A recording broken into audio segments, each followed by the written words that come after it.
ಸ್ನೇಹಿತರೆ ನಮಸ್ತೆ. ಬೆಂಗಳೂರು ಜಿಲ್ಲಾಧ್ಯಕ್ಷರಾದ ಡಾಕ್ಟರ್ ನಾಗೇಂದ್ರಪ್ಪ ಅವರನ್ನ ದೌರ್ಜನ್ಯದಿಂದ ಅಕ್ರಮವಾಗಿ ತಡರಾತ್ರಿ 2 ಗಂಟೆವರೆಗೂ ಕೂಡ ನಂದಗುಡಿ ಪೊಲೀಸ್ ಠಾಣೆಯಲ್ಲಿ ಇರಿಸಲಾಗಿತ್ತು. ಯಾಕೆ ಇರಿಸಲಾಗಿತ್ತು ಅಂತ ಅಂದ್ರೆ ಇಷ್ಟೇ ಕಾರಣ ಸ್ನೇಹಿತರೆ.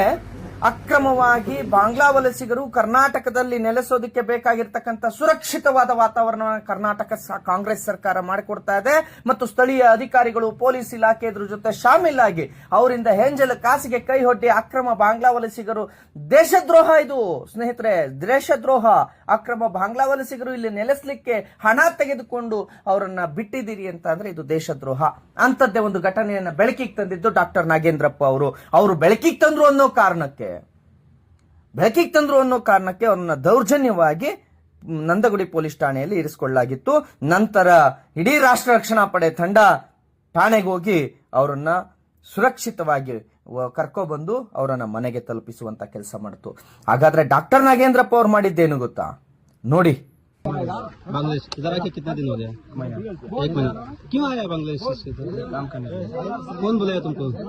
वो एक आदमी था वो चला गया मेरे को छोड़ के। आपका पास पासपोर्ट वीसा क्या था? चोरी से आ गया? ऐसे ही। ನಂದಗುಡಿ ಹತ್ರ ಇದ್ದೀನಿ. ನಂದಗುಡಿ ಒಂದು ಈ ಬಾಂಗ್ಲಾದೇಶ ಶೆಡ್ ಹತ್ರ ಬಂದಿದ್ದೀನಿ ನೋಡಿ. ಒಬ್ಬನು ಬಾಂಗ್ಲಾದೇಶ ಒಂದು ಬಿಲಾಲ್ ಅಂತ ಇವಾಗ ನಮ್ಮ ಹತ್ರ ಬಂದಿದಾರ. ನೋಡಿ ಇವರು ಏನ್ ಮಾಡಿದಾರೆ ಗೊತ್ತಾ, ಬಾಂಗ್ಲಾದೇಶ ಬಿಲಾಲ್ ಈ ನಮ್ಮ ನಂದಗುಡಿ ಪೊಲೀಸರಿಗೆ 5,000, 2,000, 3,000 ಮಂತ್ಲಿ ಕೊಡ್ತಾರಂತೆ. ಮತ್ತೆ ನನ್ನ ಹತ್ರ ಪೊಲೀಸರ ನಂಬರ್ ಇಲ್ಲ. ಅಷ್ಟೊಂದು ನಂದಗುಡಿ ಪೊಲೀಸರು ಕಂಪ್ಲೀಟ್ ಇವ್ರ ಮೊಬೈಲ್ ನಂಬರ್ ಇದೆ. ನಾನು ಇವನ್ ಮೊಬೈಲ್ ಚೆಕ್ ಮಾಡಿದಾಗ ಫೋನ್ ಪೇ ಇಂದ ಆ ಪೊಲೀಸರಿಗೆ ಟ್ರಾನ್ಸ್ಫರ್ ಮಾಡಿದ್ದಾರೆ. ನಂಬರ್ ಜೊತೆಲಿ ಇದೆ ಎಷ್ಟು ಅಮೌಂಟ್ ಕಳಿಸಿದ್ರ ಅಂತ. ಈ ಫೋನ್ ಪೇ ಅಲ್ಲಿ ಈ ನಂದಗುಡಿ ಪೊಲೀಸರಿಗೆ ಮಾರುತಿ ಅನ್ನೋರಿಗೆ, ಯೋಗಿ ಅನ್ನೋರಿಗೆ, ಆಮೇಲೆ ಅವ್ರ ಕೊಂತ ಬೈ ಅವ್ರ Maruti Yogi police Nandagudi, Maruti police Nandagudi Bangladesh Maruti sir monthly कितना देते हैं पुलिस को? मंथली 5,000 एक घोड़ों में। और ट्रैफिक को कितना देता है? 1,000 रुपए। क्यों लेता हो ट्रैफिक वाला 1,000 रुपए? नो एंट्री में गाड़ी जाने के लिए। नो एंट्री में गए तो तुम्हारी गाड़ी को नहीं पकड़ेगा. तुम नहीं ನೋಡಿ, ನೋ ಎಂಟ್ರಿಲಿ ಇವ್ರ ಗಾಡಿ ಹೋದ್ರು ಕೂಡ ಪೊಲೀಸರು ಕೇಳಬಾರ್ದು ಅಂತ ಮಂತ್ಲಿ 1,000 ರೂಪಾಯಿ ಅಂತೆ. ಅದಕ್ಕೆ ಅಲ್ವಾ ಬೆಂಗಳೂರಲ್ಲಿ ಇಷ್ಟೊಂದು ಕಸ ಗಾಡಿಗಳು, ಅವ್ಕ ನಂಬರ್ ಪ್ಲೇಟ್ ಇಲ್ಲ, ಅದಕ್ಕೆ ಪರ್ಮಿಷನ್ಸ್ ಇಲ್ಲ, ಏನಿಲ್ಲ, ಸುತ್ತಾಡ್ತಾ ಇರುತ್ತೆ. ಎಲ್ಲ ಪೊಲೀಸ್ ಸ್ಟೇಷನ್ ಇದೇ ಇರ್ಬೋದು ಅನ್ಕೋತೀನಿ. ಮಂತ್ಲಿ ಕೊಟ್ಬಿಟ್ರೆ ಏನ್ ಗಾಡಿ ಹೆಂಗಾದ್ರು ಹೋಗಿ ಯಾರಾದ್ರು ತಗೊಂಡೋಗಿ ಯಾರಾದ್ರು ಬನ್ನಿ, DL ಇರುತ್ತೋ, ಇನ್ಸೂರೆನ್ಸ್ ಇರುತ್ತೋ, ಅದಕ್ಕೆ ಡಾಕ್ಯುಮೆಂಟ್ಸ್ ಇರುತ್ತೋ ಏನೋ ಗೊತ್ತಿಲ್ಲ. ದುಡ್ಡು ಬೇಕು ಪೊಲೀಸರಿಗೆ. ಈ ಬಾಂಗ್ಲಾದೇಶದಿಂದ ದುಡ್ಡು ತಿಂತೀರಿ, ಬಾಂಗ್ಲಾದೇಶ ಕಡೆಯಿಂದ ನೀವು ತಿಂತೀರಲ್ರಿ, ನೀವು ಅನ್ನ ತಿಂತೀರಾ, ಹೊಟ್ಟೆಗೆ ಹೆಲ್ಗಿಲಿ ತಿಂತೀರಾ ನೀವು. ಇವ್ರು ನೋಡಿ, ಯಾರೇ ಆಗ್ಲಿ, ಯಾವ ಪೊಲೀಸು, DCP, SCP, ಕಮಿಷನರ್ ಯಾರೇ ಆಗಿ ಈ ಬಾಂಗ್ಲಾದೇಶದವ್ರ ಕಡೆಯಿಂದ ನೀವು ಲಂಚ ತಿಂತಾ ಇದೀರಾ, ನೀವು ದುಡ್ಡು ತಗೊಂತ ಇದ್ರೆ ಈ ಬಾಂಗ್ಲಾದೇಶದವ್ರದ್ದು ಹೇಳ್ತಿದ್ದಂಗೆ ನೀವು ಹೇಳಿ. ಎಂತ ಪರಿಸ್ಥಿತಿ ನಮ್ಮ ಪೊಲೀಸ್ ಡಿಪಾರ್ಟ್ಮೆಂಟ್ ಇದೆ. ನಮ್ಮ ಮೇಲೆ, ನಮ್ಮ ಈ ಒಳ್ಳೆ ಕೆಲಸ ಮಾಡೋರಿಗೆ, ದೇಶಾಭಿಮಾನಿಗಳಿಗೆ, ದೇಶಕ್ಕೋಸ್ಕರ ಕೆಲಸ ಮಾಡೋಂಥವ್ರಿಗೆ ಸುಳ್ಳು ಕೇಸ್ ಹಾಕ್ಬಿಟ್ಟು ಪೊಲೀಸ್ ಸ್ಟೇಷನ್ ಅಲ್ಲಿ ಎಲ್ಲೆಲ್ಲೇ ಹೋಗ್ತಿರಲ್ರಿ. ನೀವು ಹೊಟ್ಟೆಗೆ ಅನ್ನ ತಿಂದು ಬದುಕ್ತೀರಾ, ಹೆಲ್ಗಿಲಿ ತಿಂತೀರಾ ನೀವು. ಸುಮ್ನೆ ಏನು ತಪ್ಪು ಮಾಡ್ಲಾರ್ದ್ರೆ ಹೋಗ್ಬಿಟ್ಟು ಏನೇನೋ ಹಿಡ್ಕೊಂಡ್ ಬಂದ್ಬಿಡ್ತೀರಾ. ಇವ್ರು ತಪ್ಪು ಮಾಡೋರ ಕಡೆಯಿಂದ ದುಡ್ಡು ತಗೊಂಡು ಆ ದುಡ್ಡು ಒಯ್ದು ಮನೆಯಲ್ಲಿ ಹೇಳಿ ತಿನ್ನಿಸ್ತೀರಾ ನಿಮ್ಮ ಹೆಂಡತಿ ಮಕ್ಕಳನ್ನ ನೀವು. ಸ್ನೇಹಿತರೆ, ಎಂತಹ ವಿಪರ್ಯಾಸ ಅಂತ ಅಂದ್ರೆ, ಇಂಥ ಒಂದು ಬಹಳ ದೊಡ್ಡ ಭಾರತಕ್ಕೆ ಕಂಟಕವಾಗುವಂತಹ ಒಂದು ವಿಚಾರವನ್ನ ಬೆಳಕಿಗೆ ತಂದಂತಹ ನಮ್ಮ ರಾಷ್ಟ್ರ ರಕ್ಷಣಾ ಪಡೆ ಜಿಲ್ಲಾಧ್ಯಕ್ಷರಾದಂತಹ ನಾಗೇಂದ್ರಪ್ಪ ಅವರನ್ನ ದೌರ್ಜನ್ಯದಿಂದ, ಈಗ ಎಲ್ಲಿ ವಿಚಾರ ಬೆಳಕಿಗೆ ಬಂದ್ರೆ ದುಡ್ಡು ಹಾಕಿಸ್ಕೊಂಡಿರೋದು ಇಡೀ ಪೊಲೀಸ್ ವ್ಯವಸ್ಥೆ, ಕರ್ನಾಟಕ ರಾಜ್ಯ ಸರ್ಕಾರ, ಕಾಂಗ್ರೆಸ್ನ ಈ ವ್ಯವಸ್ಥೆ ಬೆಳಕಿಗೆ ಬಂದ್ರೆ ಸಾರ್ವಜನಿಕರು ರೊಚ್ಚಿಗೆ ಹೇಳ್ತಾರೆ, ಇಲಾಖೆಯ ಗೌರವ ಕಮ್ಮಿ ಆಗುತ್ತೆ, ಸರ್ಕಾರದ ಮೇಲಿನ ನಂಬಿಕೆ ಕಮ್ಮಿ ಆಗುತ್ತೆ ಅಂತ ಹೇಳಿ ಆ ಪ್ರಕರಣವನ್ನು ಮುಚ್ಚಾಕೋದಕ್ಕೋಸ್ಕರ ಇವ್ರ ಮೇಲೆ ಒಂದು ಸುಳ್ಳು ದೂರನ್ನ ದಾಖಲು ಮಾಡೋದಕ್ಕೆ ಆ ವ್ಯಕ್ತಿಗೆ ನೀನು ಅವ್ರು ಒಡೆದ್ರು ಅಂತ ಹೇಳು, ಅವ್ರು ಬಡಿದ್ರು ಅಂತ ಹೇಳು.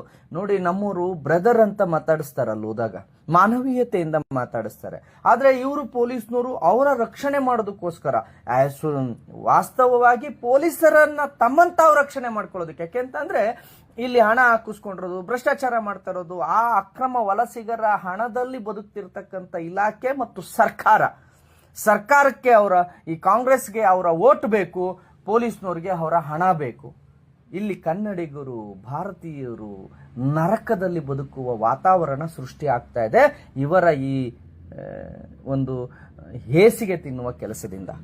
ಆದರೆ ಆ ಮಾಹಿತಿಯನ್ನು ಕೊಟ್ಟಂತಹ ಆ ವಿಚಾರವನ್ನು ಬೆಳಕಿಗೆ ತಂದಂತಹ ನಾಗೇಂದ್ರಪ್ಪ ಅವರನ್ನ ಅವ್ರು ಕಂಪ್ಲೇಂಟ್ ಕೊಡ್ತಾವ್ರೆ, FIR ಮಾಡ್ತೀವಿ, ನೀವು ಅವ್ರಿಗೆ ಹೊಡೆದ್ರಿ, ನೀವ್ ಯಾರು ಹಿಡಿಲಿಕ್ಕೆ, ನೀವ್ ಯಾರು ಇದನ್ನ ಹೇಳಕ್ಕೆ, ನೀವು ಮಾಡ್ತಾ ಇದ್ದೀರಿ, ನೀವು ಅವ್ರನ್ನ ಹಿಡಿಬೇಕಿತ್ತು.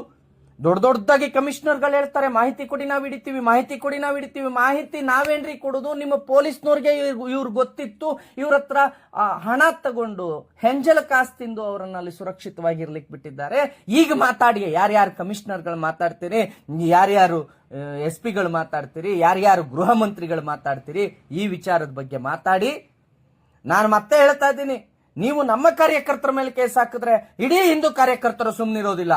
ನೀವು ಸುಳ್ಳು ಕೇಸ್ ಮಾಡಿ ಅವರನ್ನ ರಕ್ಷಣೆ ಮಾಡಲಿಕ್ಕೆ, ಅಕ್ರಮ ಬಾಂಗ್ಲಾ ವಲಸಿಗರ ರಕ್ಷಣೆಗೆ ಏನಾದ್ರೂ ನೀವುಗಳು ಮುಂದಾದ್ರೆ ರಾಜ್ಯದ ಸಮಸ್ತ ಹಿಂದೂ ಕಾರ್ಯಕರ್ತರು ಕೂಡ ಇದ್ರ ವಿರುದ್ಧ ಬೃಹತ್ ಹೋರಾಟವನ್ನು ಮಾಡಬೇಕಾಗುತ್ತೆ. ಜಾಗೃತೆ. ನೀವು ಅವರ ರಕ್ಷಣೆಗೆ ಮುಂದಾಗಬೇಡಿ.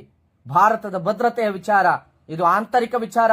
ಮುಂದೊಂದು ದಿನ ನೀವು, ನಿಮ್ಮ ಮಕ್ಕಳು ಸೇರಿದಂತೆ ನಾವು ಇಡೀ ರಾಷ್ಟ್ರದ ವ್ಯಕ್ತಿಗಳು ಮತ್ತು ಕನ್ನಡಿಗರು ಬೀದಿಗೆ ಬರ್ತೀವಿ ನೀವು ಈ ರೀತಿ ಮಾಡಿದ್ರೆ. ನಿಮ್ಮನ್ನ ನಮ್ಮ ರಕ್ಷಣೆಗಾಗಿ ಬಿಟ್ಟಿರೋದ್ರಿ.